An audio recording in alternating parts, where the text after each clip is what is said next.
Hello everyone, my name is Sweetie Badhalia and welcome to SB Academy classes।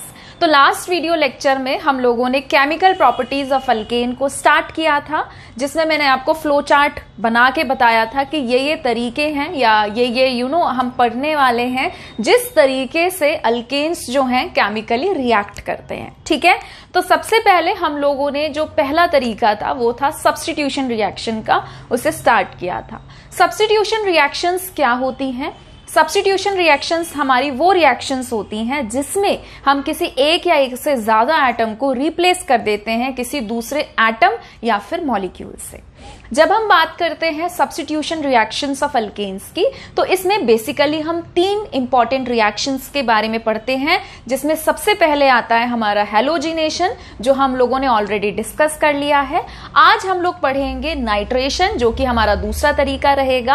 After that हम लोग proceed करेंगे sulphonation की तरफ। ठीक है, तो सबसे तीन इंपॉर्टेंट जो हम सब्स्टिट्यूशन रिएक्शन अल्केन की पढ़ते हैं वो क्या होती है? Halogenation, nitration and sulphonation. ठीक है, अगर हम जाएं नाइट्रेशन पे, तो नाम से ही पता चल रहा है नाइट्रेशन में क्या होगा। जब भी हाइड्रोजन या कुछ भी हट रहा है तो वहां पर नाइट्रो ग्रुप इंट्रोड्यूस हो जाएगा। ठीक है, तो अगर हम बात करें नाइट्रेशन की, तो इसमें क्या लिखा है कि रिप्लेसमेंट हो रही है हाइड्रोजन एटम की, किसके द्वारा या कौन है किसके साथ हो रही है? NO2 ग्रुप से। ठीक है, नॉर्मली अगर हम बात करें रूम टेम्परेचर पर एल्केन्स क्या होते हैं? They are saturated compounds, stable भी होते हैं, इनको ज्यादा जरूरत होती नहीं है किसी के साथ रिएक्ट करने की। तो जब हम बात करते हैं रूम टेम्परेचर पर, तो जल्दी से अल्केन्स नाइट्रिक एसिड के साथ, नाइट्रिक एसिड हम किसे कहते हैं? HNO3 को, जिसका स्ट्रक्चर इस तरीके से होता है। ठीक है, तो अल्केन्स जो है रूम टेम्परेचर पर नाइट्रिक एसिड के साथ रिएक्ट नहीं करते हैं। अगर आप लोअर अल्केन्स की रिएक्शन करा रहे हैं, जैसे कि मीथेन हो गया, इथेन हो गया, तो आपको अच्छा खासा टेम्परेचर देना पड़ता है उनकी रिएक्शन को कैरिड आउट कराने के लिए।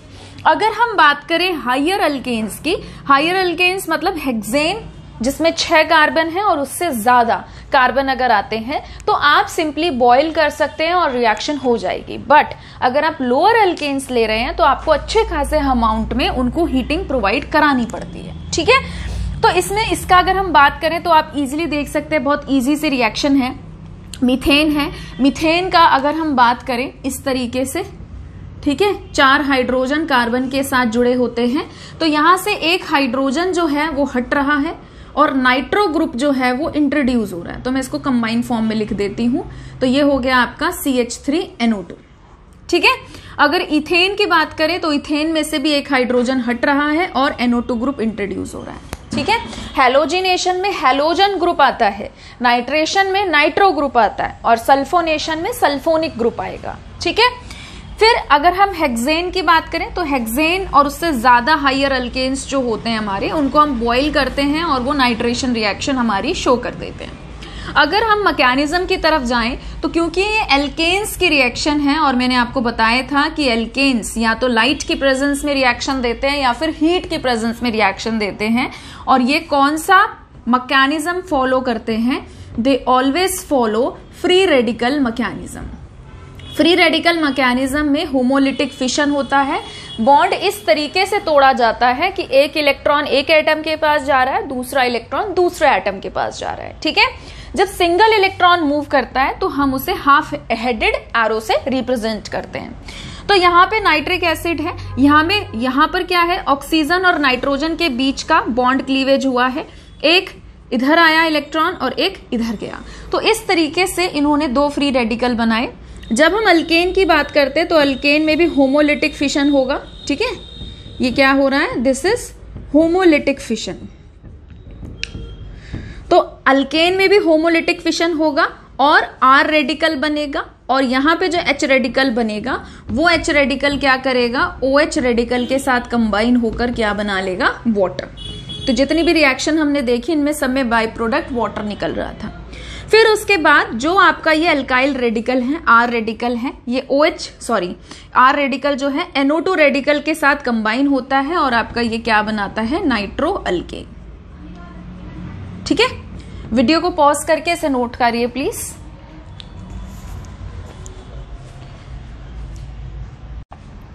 ठीक है, तो चलिए आगे बढ़ते हैं। तो अभी तक हमने क्या देखा कि जो हमारी नाइट्रेशन रिएक्शन हो रही थी उसमें अल्केन में से सिर्फ एक हाइड्रोजन हट रहा था और एक NO2 ग्रुप जो था वो इंट्रोड्यूस हो रहा था। बट अब हम क्या देखेंगे कि अगर हम इस रिएक्शन को वेपर फेज में कराते हैं तो यहाँ पे कार्बन कार्बन बॉन्ड जो है वो भी, उसकी भी क्लीवेज हो जाती है, वो भी टूट जाता है। और हमें इस बात का प्रूफ कौन देता है? अगर हम हायर लाइक जैसे हायर अल्केन्स ले रहे हैं और वेपर फेज में उसका नाइट्रेशन करा रहे हैं तो हमें वेराइटी ऑफ प्रोडक्ट्स देखने को मिलते हैं। जैसे कि फॉर एग्जाम्पल मैंने इथेन लिया और मैंने इसकी नाइट्रिक एसिड के साथ हाई टेम्परेचर पे रिएक्शन कराई वेपर फेज के अंदर, तो क्या हो रहा है, यहाँ पे ये वाली रिएक्शन भी हो रही है कि जैसे इथेन है तो इथेन में से होमोलिटिक फिशन हुआ और इसने बनाया ऐसे फ्री रेडिकल इथाइल का, ठीक है, और फिर इसमें भी फ्री रेडिकल जनरेट हुआ NO2 और वो इसके साथ आकर जुड़ गया और उसने बना दिया हमारे पास CH3 CH2 NO2। ठीक है, एक यहां पर जब फ्री रेडिकल जनरेट होता है तो वो इस तरीके से भी जनरेट हो जाता है कि कार्बन और कार्बन के बीच का बॉन्ड भी ब्रेक हो जाता है और ये बना देता है CH3 रेडिकल और CH3 रेडिकल। फिर ये CH3 रेडिकल भी NO2 के साथ जुड़ सकता है और क्या बना सकता है, नाइट्रोमीथेन। जब भी हम रिएक्शन कराते हैं तो हमारे पास एक मॉलिक्यूल नहीं होता, हमारे पास हजारों लाखों करोड़ों मॉलिक्यूल होते हैं। तो यहाँ पे पॉसिबिलिटी बताइए कि जैसे एक मॉलिक्यूल में CH बॉन्ड टूटा तो हो सकता है कि दूसरे मॉलिक्यूल में कार्बन कार्बन CC बॉन्ड जो है वो ब्रेक हो जाए, तो आपको क्या मिलेंगे, वेराइटी ऑफ प्रोडक्ट मिलेंगे और वाटर तो मिलेगा ही मिलेगा। ठीक है, अब देखिए इथेन के बाद आते हैं हम प्रोपेन पे। प्रोपेन में अब हमें और वेराइटी देखने को मिल रही है। पहले तो हम 3 कार्बन का ही देखते हैं। जैसे कि मान लीजिए हमारे पास प्रोपेन है तो प्रोपेन में पहली पॉसिबिलिटी क्या है कि कार्बन और हाइड्रोजन के बीच का बॉन्ड टूटे और ये बना दे CH3 CH2 CH2 रेडिकल और यहां पर NO2 आके जुड़ जाए और ये क्या बन जाए आपका, नाइट्रोप्रोपेन। पहला प्रोडक्ट हमारा इस तरीके से बन रहा है। ठीक है, फिर है उसके बाद दूसरा कि भाई टर्मिनल कार्बन से हाइड्रोजन ना निकले और बीच वाले कार्बन से निकल जाए। ठीक है, तो टर्मिनल से ना निकाल के अब हम बीच वाले कार्बन से निकाल रहे हैं। तो यहाँ पे भी होमोलिटिक फिशन हुआ, एक इलेक्ट्रॉन आया इस कार्बन पे और एक इलेक्ट्रॉन आया हाइड्रोजन पे, तो ये बना रहा है CH3 CH रेडिकल CH3। ठीक है, H रेडिकल अलग हो गया और फिर NO2 रेडिकल जो है वो इसके साथ आके जुड़ रहा है और ये इस तरीके से 2 नाइट्रोप्रोपेन करके कंपाउंड हमारा बना रहा है। तो ये बन गया हमारा सेकंड प्रोडक्ट। अब दिमाग में सवाल आ रहा होगा कि भाई ये 25% और ये 40% क्यों बना? तो आप देखिए रिएक्शन जब हो रही है तो रिएक्शन के अकर होने के दौरान जिस कार्बन पर रेडिकल आया उस कार्बन का एक ही कार्बन के साथ बॉन्ड है, तो ये कैसा है, ये है प्राइमरी फ्री रेडिकल। और यहां पे जिस कार्बन पे इलेक्ट्रॉन आया उस कार्बन के 2 अदर कार्बन के साथ बॉन्ड है, तो ये है सेकेंडरी फ्री रेडिकल। अगर मैं इनके हाइपर कॉन्जुगेटिव स्ट्रक्चर बनाने लगूं तो ये कार्बन मेरा ज्यादा स्टेबल निकलेगा, ये फ्री रेडिकल मेरा ज्यादा स्टेबल निकलेगा एज कंपेयर टू प्राइमरी की। तो जो ज्यादा स्टेबल है वो हमारा क्या होगा, मेजर प्रोडक्ट में बनेगा। अगर टर्शरी होता तो टर्शरी और भी ज्यादा परसेंटेज में बनता। अगर मैं इनके ऑर्डर ऑफ रिएक्टिविटी की बात करूं, ठीक है, अगर मैं इनके ऑर्डर ऑफ रिएक्टिविटी की बात करूं तो टर्शरी की सबसे ज्यादा रिएक्टिविटी रहेगी, फिर सेकेंडरी की और फिर प्राइमरी की। ठीक है, तो इस तरीके से मेरा ये बना। अब नेक्स्ट पॉसिबिलिटी क्या है कि कार्बन हाइड्रोजन क्लीवेज ना होके कार्बन कार्बन क्लीवेज हो जाए।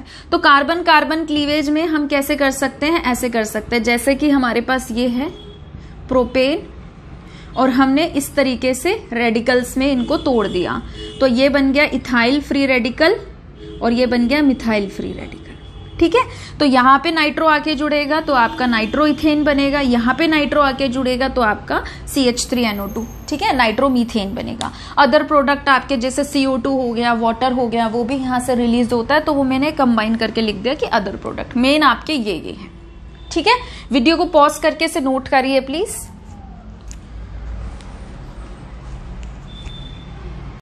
ठीक है, चलिए आगे बढ़ते हैं। अब हमने ऑलरेडी हैलोजिनेशन और नाइट्रेशन खत्म कर लिया है। अब हम लोग प्रोसीड करेंगे सल्फोनेशन की तरफ। तो सल्फोनेशन में क्या होता है, जो हाइड्रोजन एटम है उसको हम रिप्लेस करते हैं SO3H ग्रुप के द्वारा। SO3H ग्रुप जो है इसे हम बोलते हैं सल्फोनिक ग्रुप, और जब इसकी नेमिंग की जाती है तो इसके लिए जो सफिक्स लगता है वो लगता है सल्फोनिक एसिड, नाम के अंत में लिखा जाता है, ठीक है, नेम के एंड में। लोअर एल्केन्स हमारे जो होते हैं वो ज्यादातर सल्फोनेशन रिएक्शन नहीं देते हैं, इसीलिए आप देख सकते हैं कि मैंने हेक्सेन लिया है, यहाँ पर मैंने 2-मिथाइल प्रोपेन एग्जाम्पल में लिया है। तो हम क्या करते हैं, H2SO4 के साथ रिएक्शन करा रहे हैं, ठीक है, सल्फ्यूरिक एसिड के साथ रिएक्शन करा रहे हैं अल्केन की। हाई टेम्परेचर रहता है, हीट करते हैं, उसके बाद रिएक्शन होती है, हाइड्रोजन हट रहा है और यहाँ पे सल्फोनिक ग्रुप जुड़ रहा है। मैकेनिज्म बिल्कुल इसका कैसा है, नाइट्रेशन के जैसा। फिर यहाँ पे हमने क्या किया, इसकी रिएक्शन कराई, ये बॉन्ड यहाँ से टूटा और यहाँ पे सल्फोनिक ग्रुप जुड़ा, वाटर यहाँ से निकल गया। जब हम बात करते हैं किसकी, H2SO4 की, तो H2SO4 का स्ट्रक्चर कुछ इस तरीके से बनता है।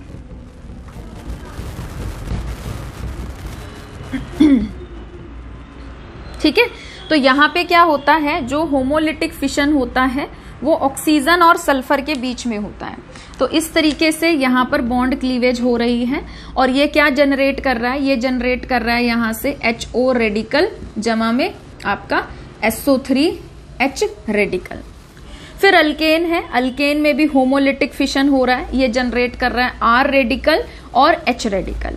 H रेडिकल और OH रेडिकल आपस में जुड़ के वाटर बना रहे हैं, और जो आपका एल्काइल रेडिकल है, R रेडिकल है, वो SO3H के साथ जुड़ रहा है और बना रहा है RSO3H, ठीक है। इस कंपाउंड की अगर मैं आपसे नेमिंग पूछूं तो इसकी नेमिंग कैसे होगी, मैं इसको थोड़ा सा देखो ऐसे लिख देती हूँ। CH3 कार्बन, SO3 जो है वो मैंने लगा दिया यहाँ पर, SO3H ये लगा दिया यहाँ पर, और ये लगा दिया यहाँ पर। कुछ नहीं किया मैंने, इस मॉलिक्यूल को बस ऐसे घुमा के लिख दिया, ठीक है। जैसे SO3H ऐसे था और ये ग्रुप ऐसे था, तो मैंने बस इसको ऐसे लिख दिया इस तरीके से, ठीक है। तो हम जब नेमिंग करते हैं तो हमारा सबसे पहला काम क्या होता है, लॉन्गेस्ट कार्बन चेन को ढूंढना, and that carbon should be included जो आपका अटैच्ड है किससे, फंक्शनल ग्रुप से, है ना। सल्फोनिक ग्रुप जो है ये फंक्शनल ग्रुप होता है। तो ये आपकी हो गई सबसे लॉन्गेस्ट चेन। नंबरिंग करेंगे 1 2 3, फंक्शनल ग्रुप को सबसे आखिर में लिखा जाता है। तो ये आपका चेन से बाहर है अल्काइल ग्रुप, साइड ग्रुप, इसकी नेमिंग करेंगे। सेकेंड कार्बन से जुड़ा है तो हम लिखेंगे 2-मिथाइल। पेरेंट में 3 कार्बन है, इसके लिए लिखेंगे प्रोप। सिंगल बॉन्डेड है कार्बन आपस में तो हम लिखेंगे एन। फिर सल्फोनिक ग्रुप सेकेंड कार्बन से जुड़ा है तो हम लिखेंगे 2 सल्फोनिक एसिड। सल्फोनिक के बाद स्पेस देके फिर एसिड लिखना है, ठीक है। ई यहां से नहीं हटेगा क्योंकि यहां पर कोई ए ई आई ओ यू नहीं है, वोवल्स नहीं है। अगर वोवल्स होते तो यहां पर ई हट जाता, ठीक है। वीडियो को पॉज करके इसे नोट करिए प्लीज, ठीक है। तो हमारी सब्स्टिट्यूशन रिएक्शन खत्म हो गई है। सेकेंड अगर हम रिएक्शन की बात करें तो वो हमारी आती है एक्शन ऑफ स्टीम।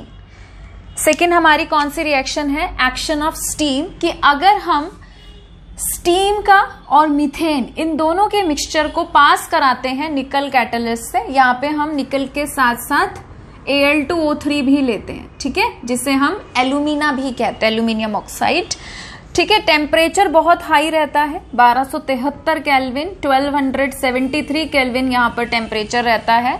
और मीथेन जो है वो ऑक्सीडाइज हो जाता है कार्बन मोनोऑक्साइड में और हाइड्रोजन में।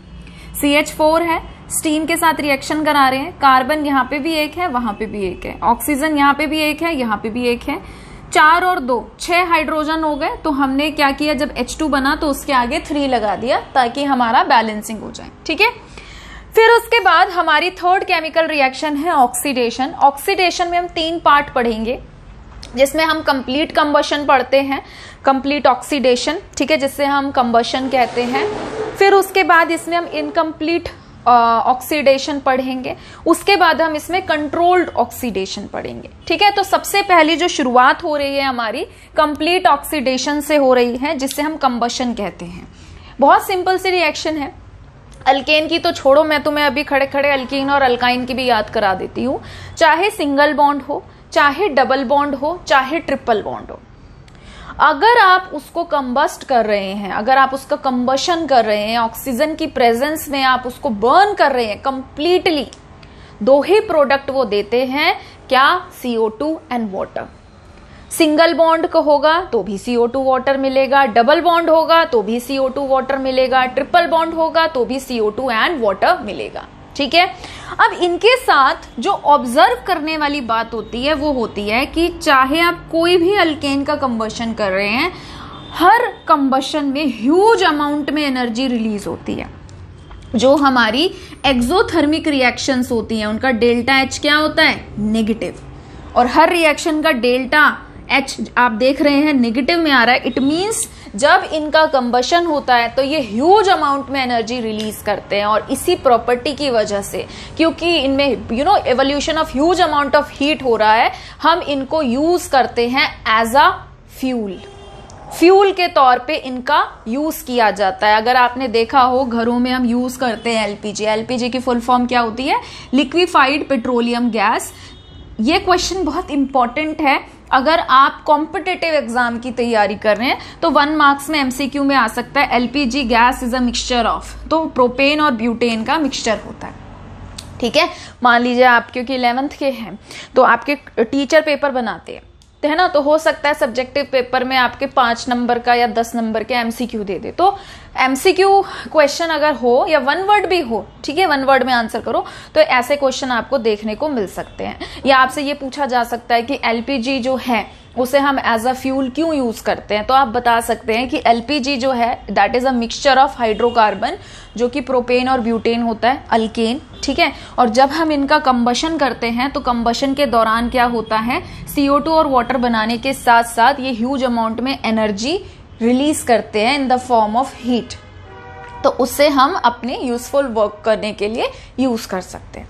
ठीक है, रिएक्शन देखिए, रट्टा ना मारने की बजाय मैं आपको कहूंगी आप जनरल रिएक्शन याद कर लीजिए कि जो हमारा अल्केन होता है, ठीक है, अल्केन जब हमारा ऑक्सीजन के साथ कंबाइन करता है तो जो भी हमारे नंबर ऑफ कार्बन एटम है, ऑक्सीजन उसका क्या रहेगा, 3n+1 डिवाइड बाई 2, उतना ही हमें CO2 मिलेगा। अब भाई जितने कार्बन है उतने ही तो CO2 मिलेंगे ना, मतलब उतने ही कार्बन रहेंगे CO2 में भी, और वाटर जो है वो n+1 हो जाएगा। जैसे यहाँ पे आपने कार्बन सपोज लिया 1, तो वाटर के केस में क्या हो जाएगा, 1 + 1 2, तो 2 टाइम। ठीक है, जैसे आपके पास यहाँ पर क्या है, 2 मॉलिक्यूल हैं इथेन के, ऐसे हैं, तो 2 और 2, 2 जमा में 1 हो गया 3, फिर से आपका CH3 और CH3, तो 2 और 2 मतलब 1 और 1 2, और जमा में 1 कितना हो गया 3, तो वाटर मॉलिक्यूल कितने लगे यहाँ पर 6।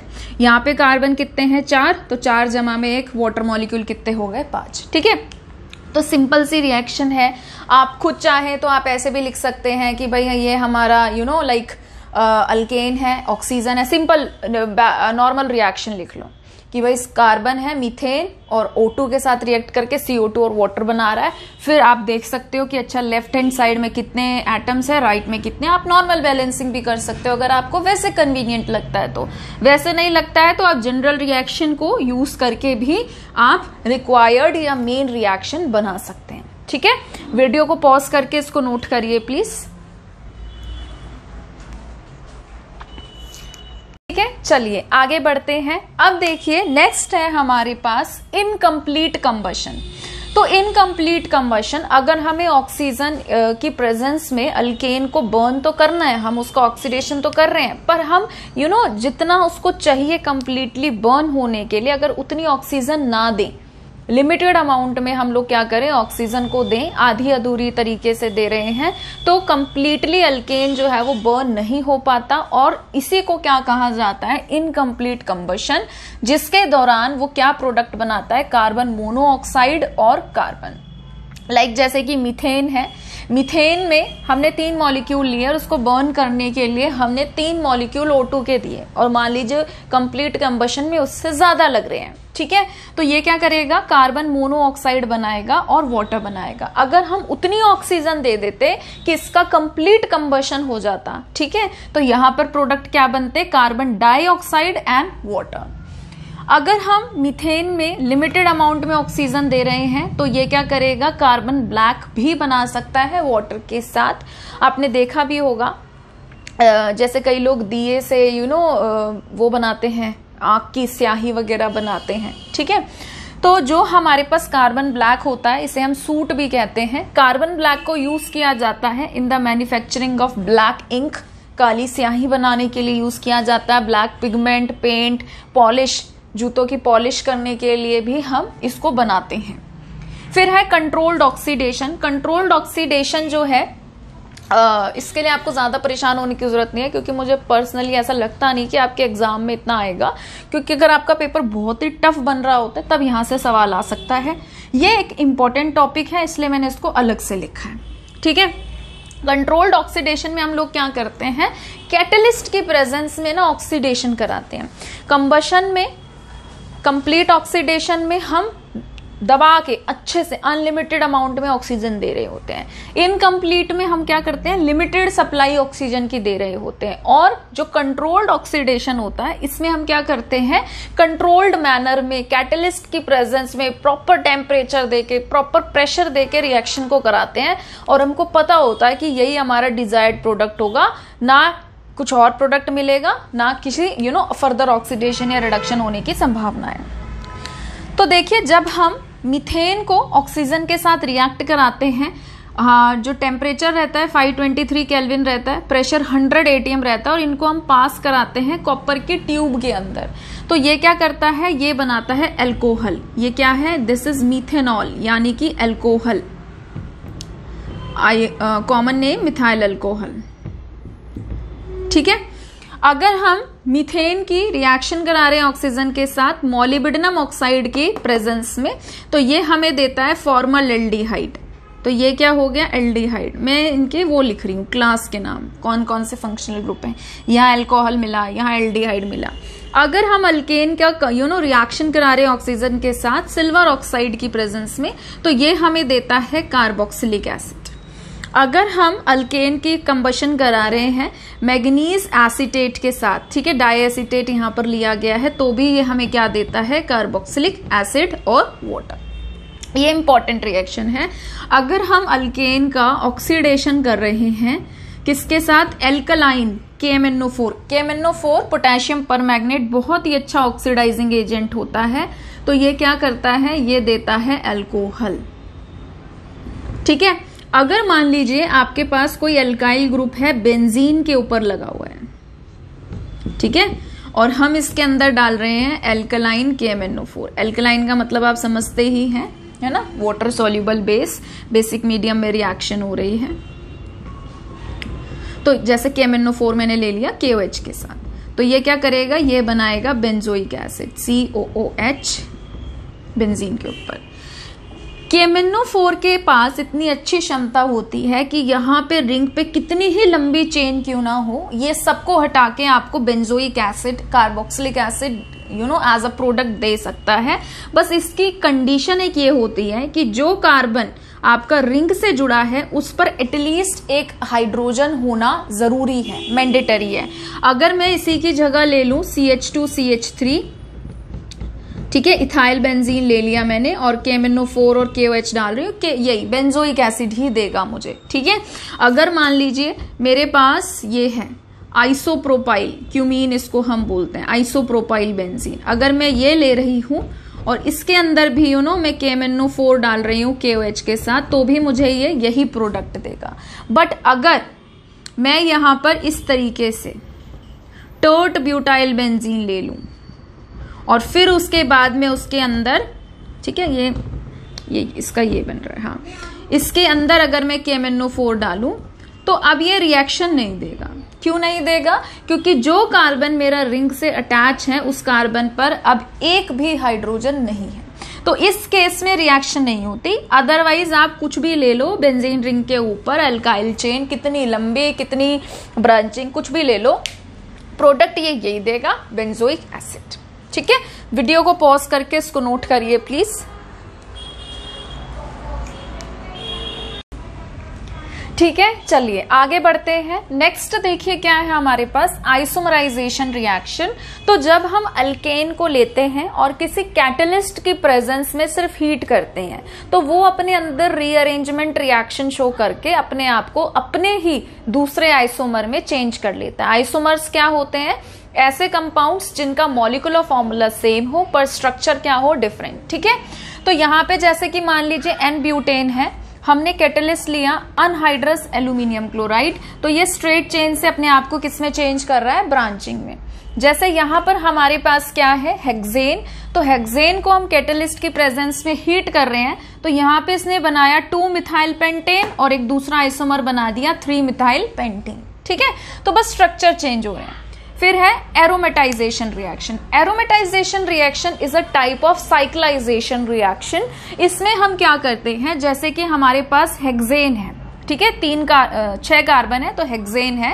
हेक्सेन को आप स्ट्रेट चेन में भी लिख सकते हैं, इस तरीके से भी लिख सकते हैं, पर आपके कन्वीनियंस के लिए मैंने इसको ऐसे रिप्रेजेंट किया है। तो यहां से क्या होता है, एक H और एक H बाहर निकल जाता है और इस तरीके से ना ये CH2 करके 6 कार्बन आपस में रिंग बना लेते हैं। ठीक है, उसके बाद क्या होता है, यहां से डीहाइड्रोजिनेशन होता है और यहां से H2 बन के एक H यहां से, एक H यहां से, एक H यहां से, एक H यहां से, एक H यहां से, एक H यहां से निकल कर ये क्या बनाते हैं, साइक्लिक फॉर्म में बेंजीन, इस तरीके से। ठीक है, फिर उसके बाद अच्छा ये तो बेंजीन है। अब मान लीजिए सपोज आपको अगर बनाना है टॉलिन। टॉलिन हम किसको कहते हैं? बेंजीन के ऊपर CH3। तो हमें हेक्सेन की जगह लेना पड़ेगा हेप्टेन। हमें क्या लेना पड़ेगा? Heptane, like CH3 CH2 5 times and CH3। यही आप कैटलिस्ट डाल सकते हैं, Cr2O3 डाल सकते हो या फिर वेनेडियम ऑक्साइड पेंटाऑक्साइड डाल सकते हो, मोलिब्डेनम ऑक्साइड डाल सकते हो।